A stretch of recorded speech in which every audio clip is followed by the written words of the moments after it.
Hi, this is Aaron Azrod, and welcome to the 161st episode of the Truth Island podcast. One of the long lost arts in both conversation and thinking is nuance. The world in the past few years has become a battlefield of all or nothing thinking. The ideological battles that are currently being fought are now starting to gravitate towards only the most polarizing of ideas, where no compromise or contingencies are permitted. For instance, in the face of growing inequality, people are increasingly starting to favor more radicalized economic and political solutions that at one time or another might have had a happy compromise. The black and white thinking can also extend into people's personal lives, where they either come to believe that they are solely responsible for everything, or that society is entirely to blame. Most people fail to realize that life is often very complicated, with us as individuals certainly playing a helping hand in our own success and failure. But at the same time, ignoring systemic social issues can also lead one to unduly blame or take credit for the things going on in their life. There are perhaps a number of reasons as to why people remain unable to deal with a world that has large shades of gray. Some might argue that intelligence and the ability to see the similarities and differences in each unique circumstance remains imperative in being able to handcraft solutions. Others might point to the fact that many of us are guided by our egos and identities, and sometimes allow these things to cloud our judgment. Joining me for a very nuanced discussion, I am once again joined by Kenny. Kenny, I want you to tell me what you think of this quote. What may be true today need not be true tomorrow. Well, was that said yesterday? Well, yeah. You always have a witty comeback. I love it, man. For the folks listening out here, I don't coach Kenny. I just say we're talking about this and he's already prepared. Like this man is a genius. He's able to, whatever topic I throw at him, he already has the encyclopedia downloaded in his mind. You flatter me. Thank you for that compliment. Well, I think it's very, the statement is true. At least should I say yeah. What can be, or what is believed to be true today can definitely be proven, to be disproven the very next week. So yeah, things are constantly changing. Not all things. Some things just remain true periodically. It doesn't matter where you're born, what time you live, but some things do change. Yes. I think that's important because I think animals, I think other creatures on this earth pretty much get that. They get that, like, oh, this wasn't like it was yesterday, therefore I should do something else. Like I'll give you guys an example. Kenny knows that I've been dealing with a bit of a mice infestation in my apartment. And what I notice about the mice is that they never fall for the same trap twice. Like they quickly figure out, oh, there's a sticky pad, no good. Me, like I run around this. Like they're very adept at changing their strategy based on a new set of circumstances. So if I move the trap here, the mouse moves elsewhere. If I do this, it does that. And it's really like lightning quick. Like these mice can figure things out with exceptional speed and alacrity. They're just able to see that, okay, this stupid human has put this here, therefore I'm going to climb over here. We as humans, on the other hand, we just don't get it. We kind of fall into this rut of like, well, if this has worked for me in the past, therefore it must always work. We don't actually realize that circumstances and situations are constantly changing. We kind of get into these rut and patterns of like, this has always worked, and therefore it shall always work. And I feel that, maybe when you were a farmer or something and like the seasons were pretty static, that kind of thinking was okay because you're pretty much doing the same job all year round. But as we, are living in this really complicated world, I noticed that we're not adapting very quickly. I noticed that a lot of us are still hung up on, oh, we should be communist, we should be free market capitalists. And I'm like, man, these are like 19th century ideas in a 21st century world. Humans, we don't really like change. I mean, it's one of those things that makes us incredibly uncomfortable. But one of the questions is, should everything be subject to change? And well, I mean, certain things that don't naturally change. The weather changes, the days change, your life, you change your body, so forth. But when it comes to certain ideas, should those be subject to change? And if everything should be subject, if every idea, if you say yes, that every idea should be subject to change, then the question is, okay, under what criteria? What should be those elements or factors that inspire those changes? But if you say no, not everything should change, but some things, then fine, we have to figure out what those some things are. And but for humans, a lot of the time, you're right, we do stick to our ideas, and we don't really, most of us don't really challenge our own ideas. We just kind of osmotically pick things up either from our parents or our neighbors or our basically our environments are nurturing, and we cling to those things so tightly that any change or anything that threatens anything that threatens those ideas becomes we attack violently. um it's very human. It's what we do. So I kind of hear that you're leaning on the side that it's not necessarily an intelligence thing. It's more of an identity slash ego thing. Like if I was brought up as being a ardent capitalist, then everything must be capitalist. Or if I was brought up a communist, then everything must be communist. And if I concede that there's flaws within my thinking, flaws within my philosophy, then I'm basically destroying my own identity. And that's very difficult for us to do because we've been brought up a certain way. We have forged that. Another thing, I a long time ago, I did a podcast about the idea of labels. I think a lot of Americans, especially, are really proud of their labels. They're very proud. I am a progressive. I am a free market capitalist. I am an objectivist. I study Ayn Rand. I'm a Marxist.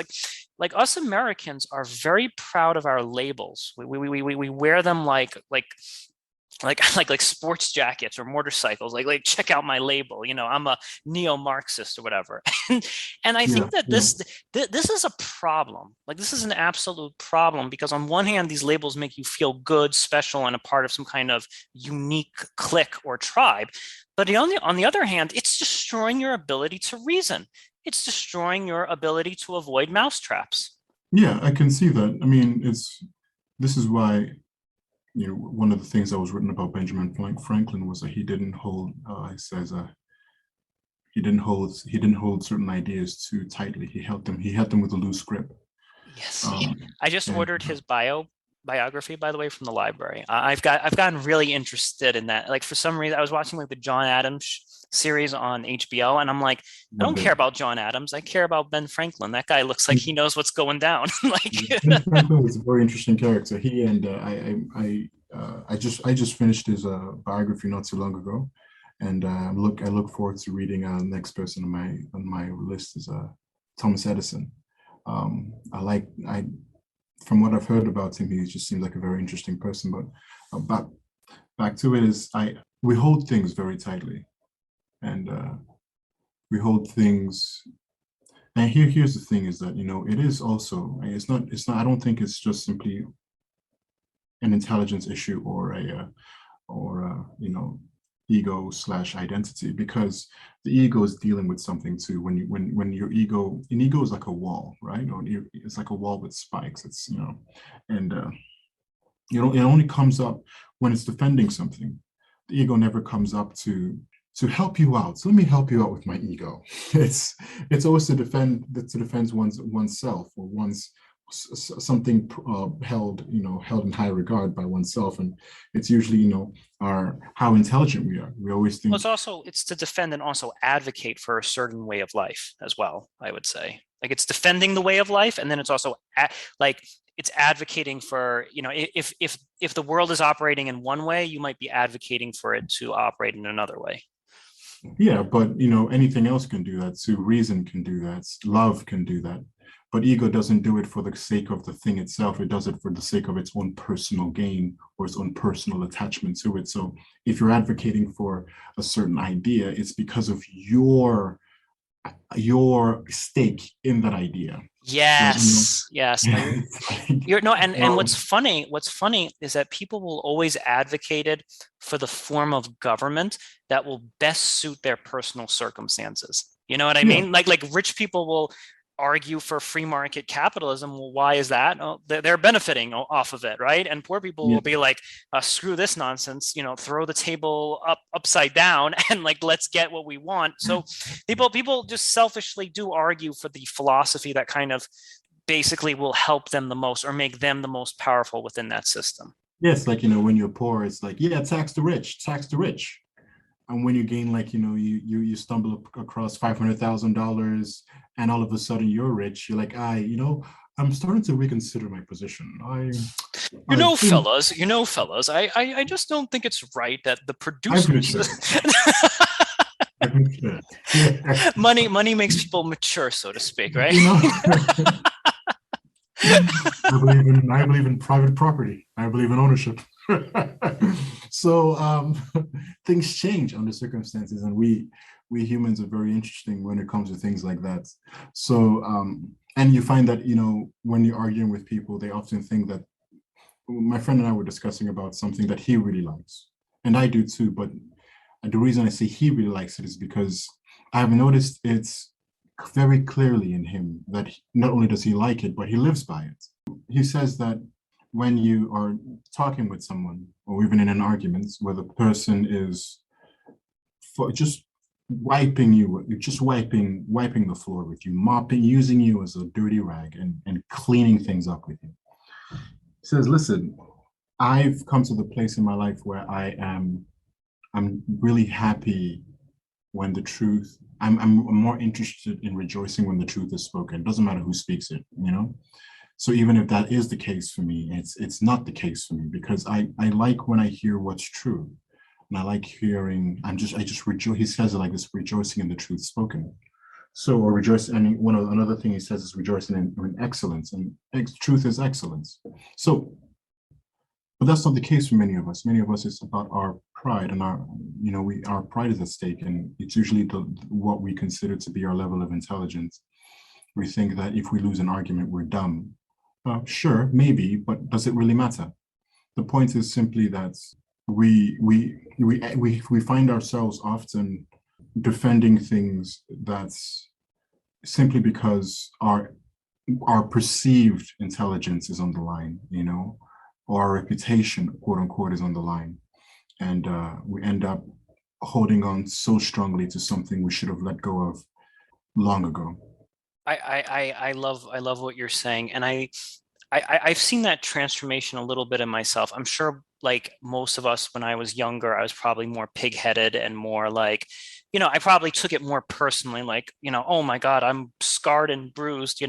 But now it's like I love when people mop the floor with me. In fact, those are the people who I want to be on the show more than anything else, are the really, really smart people that disagree with me and they actually mop the floor with me, because I know when they mop the floor with me, I am going to come back so much stronger and better. I love this idea of being broken. I liken this to when Bane breaks Batman's back and he has to like go into the cave and become a better version of Batman. Because is it fun to watch Batman just like arresting some bank robbers who pose no challenge? No, that's not fun. Like you want to see Batman go against Bane. You want to see him go against the strongest opposition humanly possible, and you want him to lose so that he pushes himself to come back as a stronger version of himself. And the way this works in philosophy is you always want to go after the biggest fish,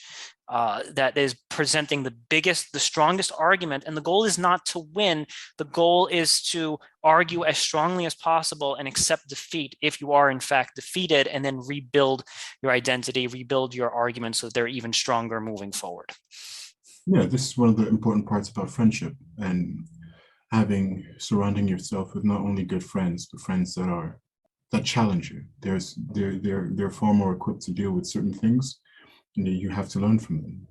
I've been looking around for the past few years at American friendships and trying to figure out where the disconnect is, because I think there is some sort of a disconnect in modern day friendships.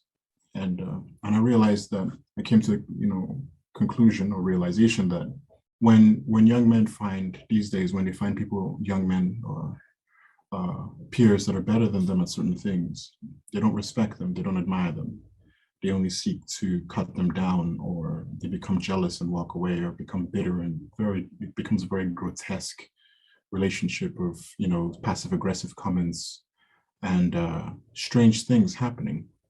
So you find that when you find people who are better than you, when you find people who are greater at doing greater at something than you are, it's not a time to get yourself. It's time to get yourself out of the way and give honor to who honor is due.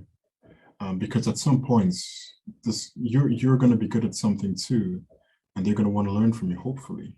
So yeah, I think you're right. It is nice. It's not easy at first. Hopefully we get better at it, but it's not easy at first. But it is nice when you have people who are smarter, faster, stronger, and because of that, not only push you to work harder, push you to think better, push you to be, to grow, whether physically, mentally, emotionally, and so forth. It makes you a well-rounded human being. Our friends, especially male friendships, they make us better. So I do agree that it's very very nice to have people who are better than you in certain areas, if not many areas. Okay, I like what you're saying, and I think that you're right that we actually do have this destructive tendency to destroy greatness. I have this mental image of somebody taking the Mona Lisa and drawing like a mustache on her and just being like, well, if I can't create this Mona Lisa, then no one can enjoy this Mona Lisa. And I'm seeing a lot of that in society where people, like are speaking things that are very complicated. They have new, novel, genius level ideas. And a lot of people don't understand those ideas, or they're bitter that they themselves can't generate those types of ideas. So rather than try and understand those ideas or endorse those ideas, their default setting goes to destroy. If I can't produce this art, if I can't produce these ideas, if it's not coming from me, it must be destroyed. And I wonder if I wonder if it's always been that way, or do you think that there's something in our culture that has made that especially worse? It's like I look at some of these like correspondences between historical figures, and they seem to revere one another. They don't agree with each other, but there seems to be a level of decorum in which they write to each other and speak to each other, that they're able to kind of concede points, change ideas. Again, I'm not saying that it's a happy marriage, but there seems to be a baseline of decorum that was in place that allowed the best ideas to kind of filter through. Whereas in our modern day, it's just like destroy anything that will upset my ego in even the faintest of ways. Or do you think it's always been this way? Well, I don't think it's always been this way, no. And I can't really pinpoint where things began to change. I do know that there has been a change. Now, sometimes I think that young that people today are so, I think we're so anti. It's like how the generation after the generation of your kids, or they often reject your generation's ethics and traditions, and their kids' generations reject theirs, and it's just this interesting cycle of change. So, and I think it's kind of like that because a lot of young people today look at those kinds of behaviors and they make fun of them. They think that it's silly. It's like the Mona Lisa, right? It's like you have this beautiful work of art. Well, some might find it beautiful, but you have this beautiful work of art, and people say, the young mind says that, they don't see sublimity, they don't see the beauty. In fact, they don't want to see it because to them, it's almost an insult to their sentimentality, which is that there is no hierarchy and there is no height. Everything is low and should be cut down low. And so what the drawing of the mustache says so much, because it's ridiculing something that has height, something that should be looked at as beautiful. But what do you say to a person like that? What do you say to a person who thinks that their way is better and their way of cutting things down and making and removing, how you say, removing the heights or the the majesty of something and cutting it down to baseness. It's really hard to communicate to a person like that because not only do they find themselves right, but the only way to communicate to a person like that is they've actually blocked themselves from receiving it because it takes a certain kind of a noble heart and mind to to receive those kinds of instructions, to receive those kinds of thoughts. And I'm not saying it's impossible. I'm just saying it's really hard. So when it comes to people today who are, often who don't know how to revere and, respect and really show each other honor, and they think it's cool because, it is, the movies tell them that it is cool. And so it is. But they find that there's always something amiss in them. There's always this longing for something greater, yet at the same time rejecting the greater because they've ridiculed the greater. And so it's a very hard place to be in. But if there's still wonderful people out there. I mean, I would say, a handful of people that are just really good to be around and don't tear you down or tear your ideas down, because especially when you're a young thinker, people think you're being lofty and trying to be, who do you think you are? I knew you when you were in diapers. I knew you when you used to drink your face stupid. It's like, okay, but that's not, I don't care anymore. That's not who I am. So it's important to have those people around you who still have honor, who still have some of the old ways and some of the old ideas of honor. Yeah. It's interesting what you said, and I think that two domains where this happens a lot are the domains of philosophy and art. Whereas I'll be in an argument with somebody and I'll point out and be like, well, listen, man, you don't have to agree with everything that Plato said, but you got to give the dude credit. Like his book has survived for thousands of years. You don't Yeah. get to survive for thousands of years if you were just filling your book with a bunch of nonsense in there, right? So there must be some value and some truth. And then you could make the same argument about the Mona Lisa and be like, well, listen, dude, this has been around for 100 years.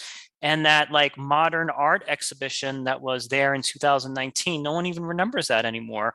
Whereas everyone still knows about the Mona Lisa. And I try and break it down to them very logically that, if something has survived for hundreds or thousands of years, and when I say survive for thousands of years, there's plenty of stuff that has survived thousands of years that we've forgotten about, fair enough.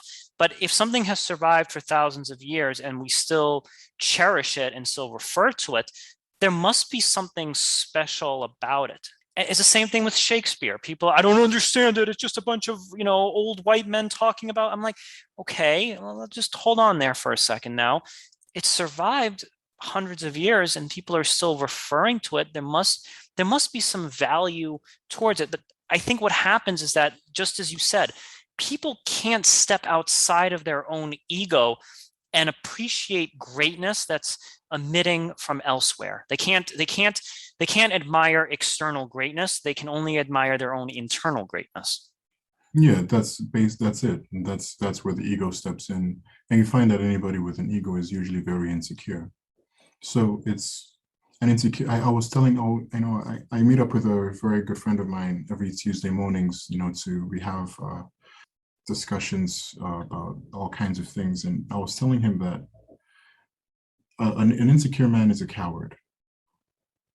Believe it or not, I don't care if it's a small, and this is, that's not a right, an attack on anyone. It's just what it is. If you're insecure, you're afraid, and you're afraid, you're a coward, especially if it's a continuous insecurity. And if you can't even admit you're insecure, you're double the coward. So an insecure man is a coward. An insecure man is a man who is always afraid. And what he does is to hide that fear. He has a bunch of different devices that he uses um, to mask it. So it's you very, very powerful a very powerful egotistical nature, a very, how you say, usually it's humor and ridicule and not just ridicule, not as, there's this kind of ridicule that's actually very lightning and fun and lighthearted. This is a bitter ridiculing. This is a ridiculing that when it spills out of the mouth, everybody around feels so gross and disgusted, not disgusted in the sense of, oh, I'm disgusted at you, but your heart, your core, if you believe in a soul, your soul says something, that the thing that just happened doesn't sit well with me. So you have these kinds of behaviors, and um, they're not good. They're very dangerous to the people. They're very dangerous to the people who are a constant recipients of that kind of air, unless of course you yourself are just well-adjusted, balanced human being, then you can deal with all kinds of people and go home and have a good night's sleep. But if you're not, it's very dangerous to you. And it's also very dangerous to the person who holds that kind of a heart. Because not only the danger is that they never see themselves because of because of their own because of their own ego, because of their own ego and their own fragility, they rarely ever look at themselves. They rarely ever see themselves in the correct lights. It's always everybody else's fault. So everybody else has got it wrong, and they're the only ones who got it right. But people like that often can be very self-deprecating as well. But their self-deprecation is just a bitterness turned at themselves. It's not really a self-deprecating. It's almost like a self-insulting way, and it's just a very strange cycle um, of, of, of vicious human um, behavior, you know. And so I think but and I find that this is the case in a lot of people's friendships, um, and it turns out that friends don't end up pushing each other forward, but holding each other back, and it gets very strange. I I agree with you. I've come to realize that this is a very ugly truth that we in order to fulfill our own ego, it's like it's this idea of like in an ideal society, if we wanted to feel better about ourselves, we would view a friend that we look up to and be like, how do I learn that? How do I learn to think like that? Or, wow, I really like what you did here with this art. Can you teach me that? Or could you give me some insights or some pointers? Like that would be the ideal society, is where you would have two friends running side by side. I think of like Rocky and Apollo running along the beach together, like each trying to outdo each other, but in a friendly, competitive way. And each knows when they have flaws, and they work on the things that they need to improve upon.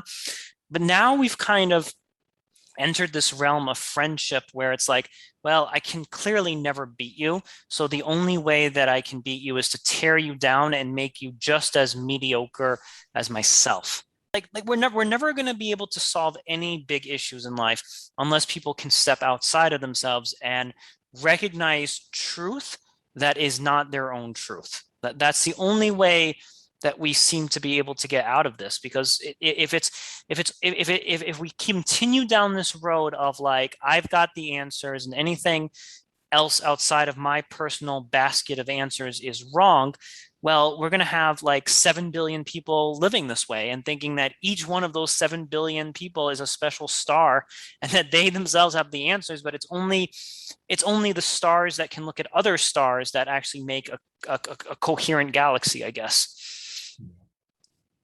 Yeah. So yeah, you said coherent galaxy, coherent galaxy. Well, yeah, if we're not trying to, cause each other into a bloody supernova, losing our minds, and yeah, we'll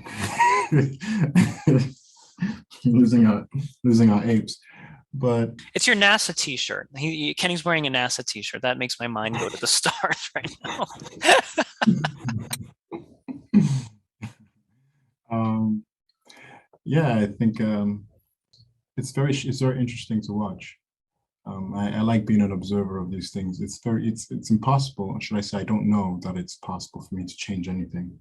But because at the end of the day, it's only the most, the only the evidence this is very scary, but it's not scary. It can be depending on how you are. But the truth is that the evidence of how the evidence of how you say who you are, the evidence of how you've lived your life, the things you've thought, the kind of person you've been, husband, wife, friend, father, whatever.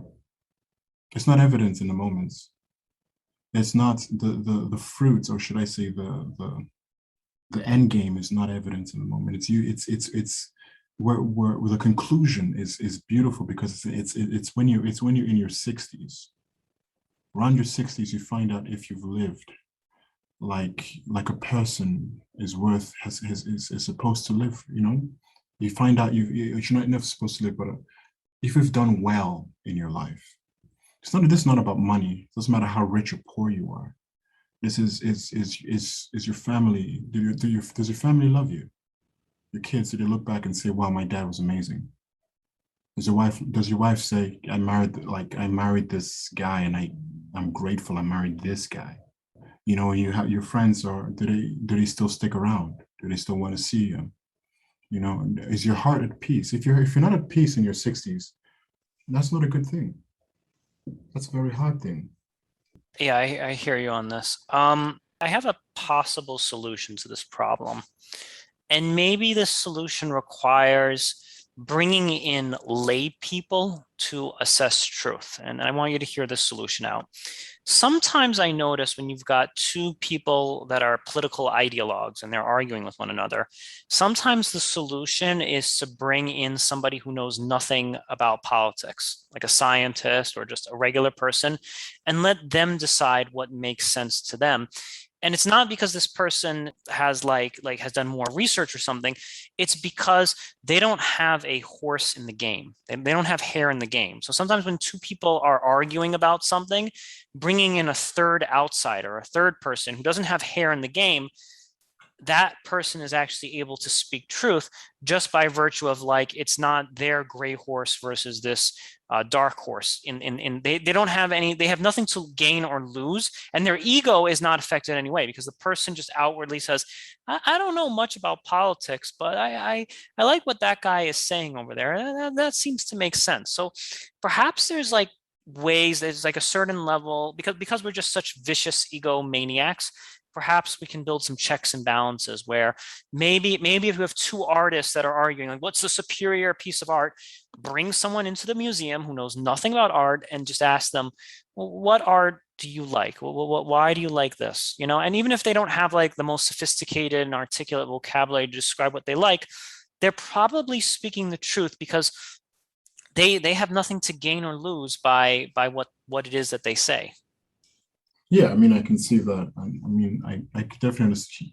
The only thing is that, I guess the general idea still stands because with art, you may find one outlier somewhere in the boonies. It's like, yeah, I like that one. It's like, how could you possibly like it? It's made with blood and bird bones. Like, I just love it. It speaks to me, man. It's like, okay, sure, buddy. Okay. Okay. But he does. If he does like it, and then he does. But it's true that you may find more people gravitating towards a certain kind and just a fewer towards the other. But yeah, I think you're right. Having a third, that's why, having a third friend. So it's good to have one close friend and stuff like that. But it's always pretty nice to have a third person in the mix because they usually, I mean, they change the flavor. A third friend changes the flavor because I think it was one of I forget. I had a conversation with a friend where we were talking about how he brings out a certain kind. He brings out a certain kind of Kenny in Kenny, and I bring out a certain kind of him in him. But then when you bring a third person, the dynamic changes because now this person brings out a certain kind of Kenny and brings out a certain kind of the other person.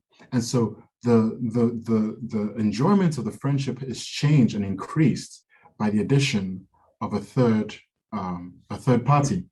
But that back to what you were saying. Yeah, but it depends on that third person though, because if that third person has a proclivity for Kenny, well, now Kenny has stacked the odds in his favor. So that third person has to be as, a it, perfect. as that should be the case. Like Yes. that third person has to be Ah, a perfect ref. Okay. The I third agree. person has to be perfect ref, because sometimes I've seen people muscled in, like, because like sometimes what happens is that the two will gang up on the one unfairly. Yeah, So you no, have, that's true. That there is that. That's why it's always good to have honest people. Honest and fun people. Honesty without fun is. I mean, you might as well just be a clergyman. It's just boring. So a little bit of fun to the to an honest man is always a good thing. I agree. I think a third party would definitely help. And I think, and even within the two parties who are arguing and trying to figure things out, a proclivity for honesty, a propensity for honesty would be very important. And usually I found that most of the things are coming most of the time when I ask myself, the solution to a problem that I'm facing or that I see, it's usually love. I've never, it's usually love. And so one of the things is that we can really learn to be loving towards one another. The whole idea of doing unto others as you would be done by is staggering because it really puts things into, how do you say this? It kicks the teeth out of your mouth because you don't really ever want to, you don't deal with yourself like a savage. You don't attack yourself the way you attack others. You're not suspicious of them. You're not suspicious of yourself the way you're suspicious of others. And then, so I think love really does help too. that's another problem. I argue with people on Facebook quite a bit. And what I hate is that when I'm getting into an argument with somebody, they immediately assume that I'm a bad faith actor. That's the first thing, like, you probably support this as well. And I'm like, well, hold on now. Are you really arguing based on what I said? Or are you, because usually when someone expresses a point of view, people make assumptions that they must believe in all this other stuff as well. Like if you express one conservative view, the person you're arguing with assumes that everything else that you believe in is conservative, and vice versa, and vice versa.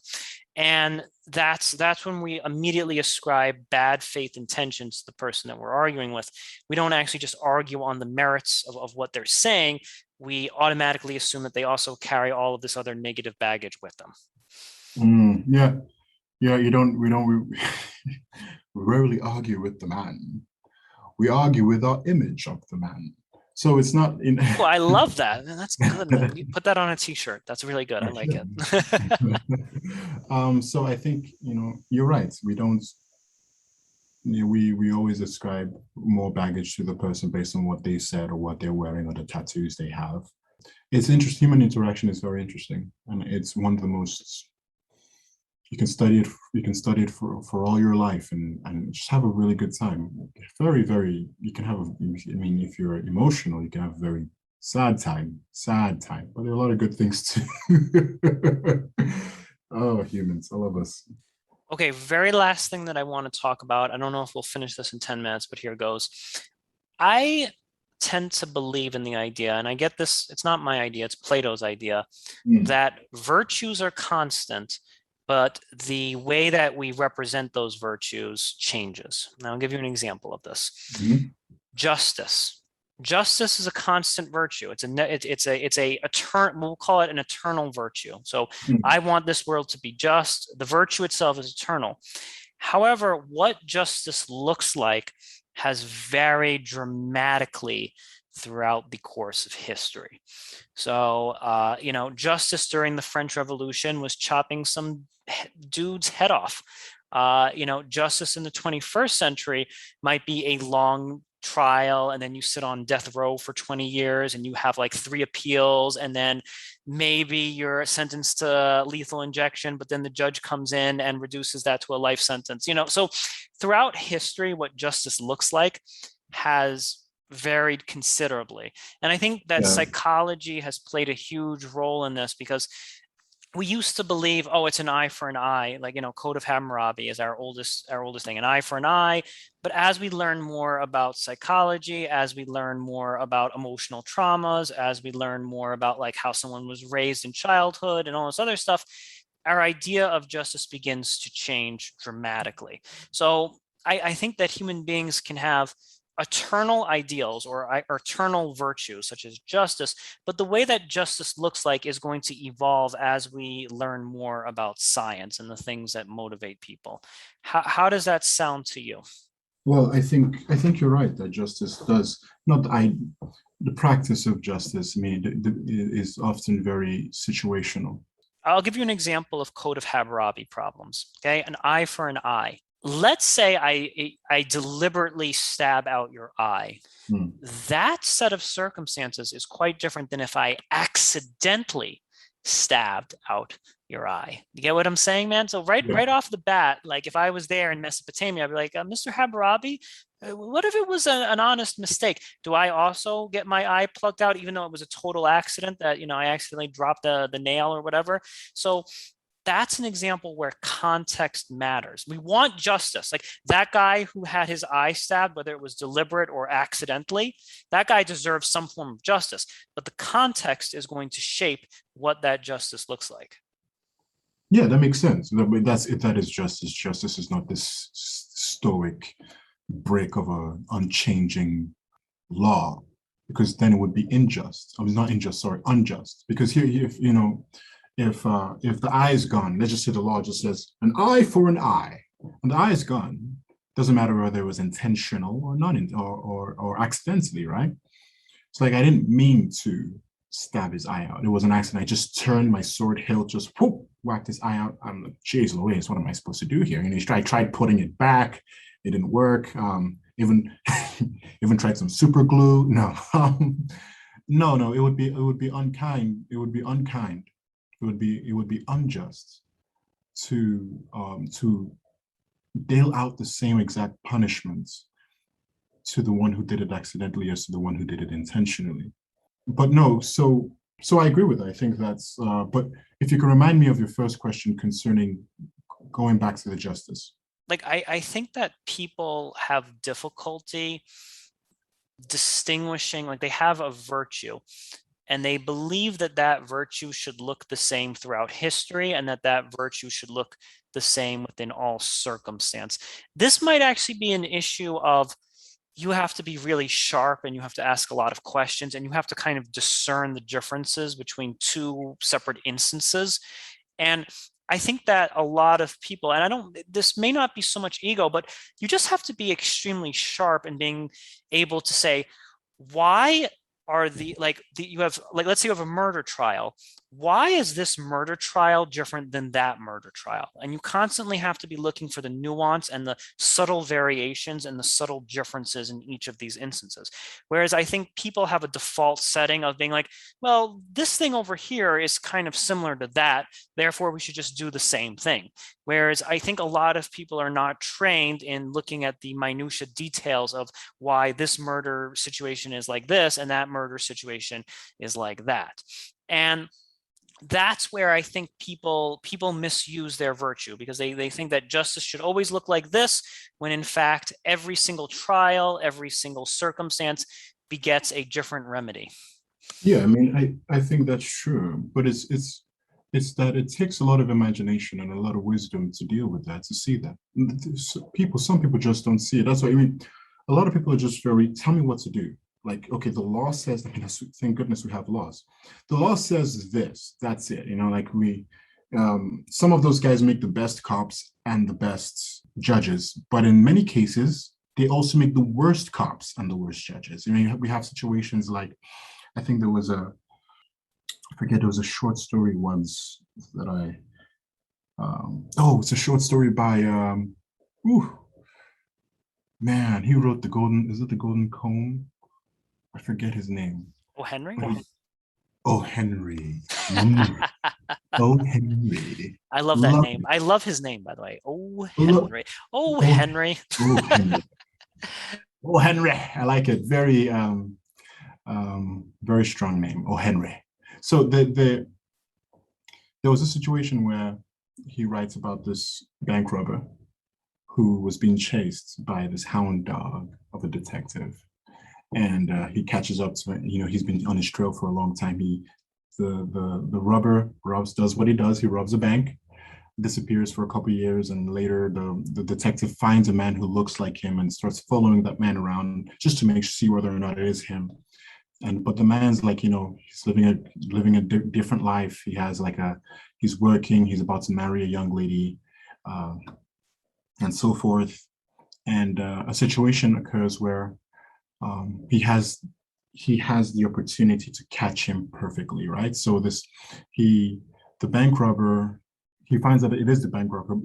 The detective finds that it is the bank robber, but he has no proof, no definitive, no concrete evidence proof that it is in fact him. And so what happens was, while they're at the bank, the man gets trapped in the vaults, and for some reason or the other, there's nobody in there around the time knows the code, the combination to the vault, right? So the detective is watching to see if this man would crack the safe, because he's the best at cracking safes. And what does he do? Well, he cracks the safe, knowing fully well the detective was watching him, and if he did crack the safe, he would be going to jail. So he cracked the safe and decided, well, that's it.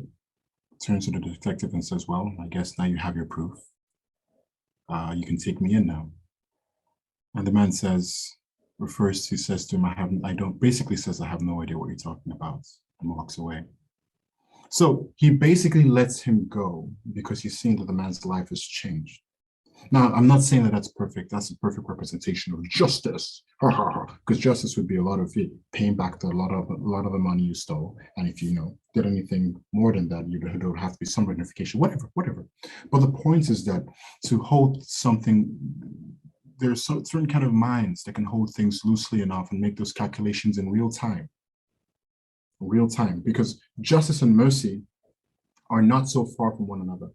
So there's a great demand. One of the interesting things you see in court cases, I saw one recently where this Muslim man had a son who was shot by a gang member. And while he was at the courthouse, he said to the man who shot his son, I forgive you, and I wish you the best. And he hugged him. He forgave him. To every crime, justice is as much a natural response as mercy. So, and it's a very wise mind. It's a very interesting mind, and this is not a very normal thing. It's a very wise mind that can make those real-time calculations, make those real-time assessments, and respond appropriately. Yes, and I think that with the O. Henry story that you just shared, I think most lawyers and the detectives would be like, it doesn't matter, you broke the law, and that it's kind of like it's like Les Mis, where the guy is given Oh, 20 years for, another great example. yeah, Yeah. he's given like 17, 20 years for stealing a loaf of bread, and it's like anyone with any shade of nuance in their mind would have been like, okay, well, obviously you were living in these really deprived economic circumstances that force you to steal a loaf of bread to survive, and like therefore we will give you a lenient punishment or no punishment. But again, the chief detective or whoever is Jacques, Javert, what was his name? Javert, I think. oh yeah, Javert. Joubert, thank you. Javert. Joubert. Joubert is like, you broke the law, Article 32, section paragraph 21, and you therefore will be sentenced to seven. Like most people What in a this, hound. yeah, most people operate on that level of justice. Like they're like, you broke the law, and therefore you should be deserving of this punishment.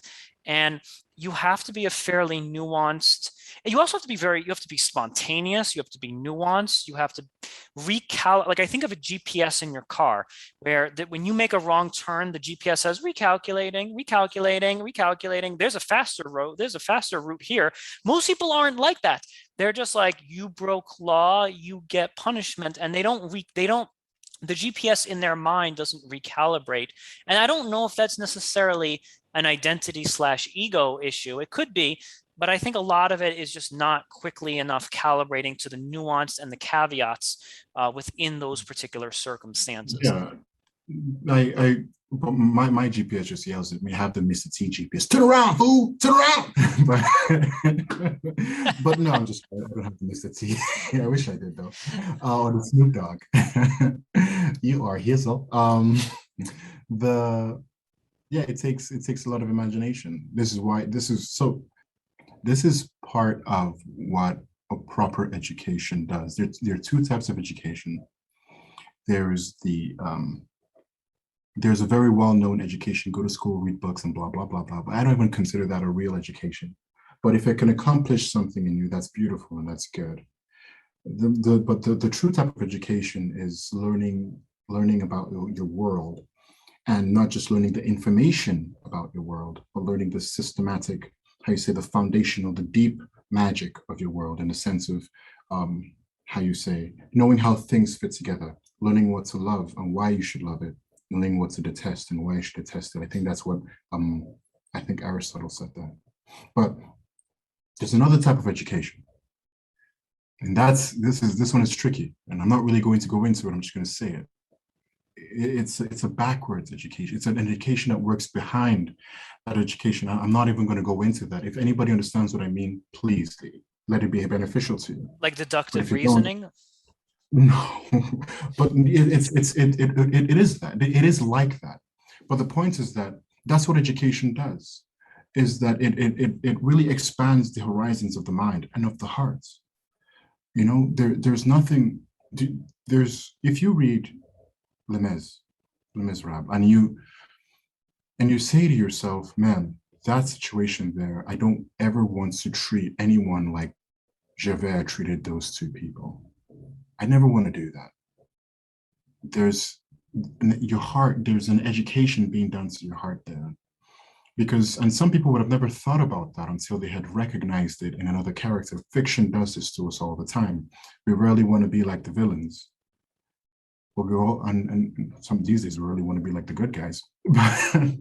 but but that's what a good education often does, or attempts to do, is to broaden the imagination to the points where one begins to understand that all that is lawful is not necessarily lawful, and that all that is unlawful is not necessarily unlawful.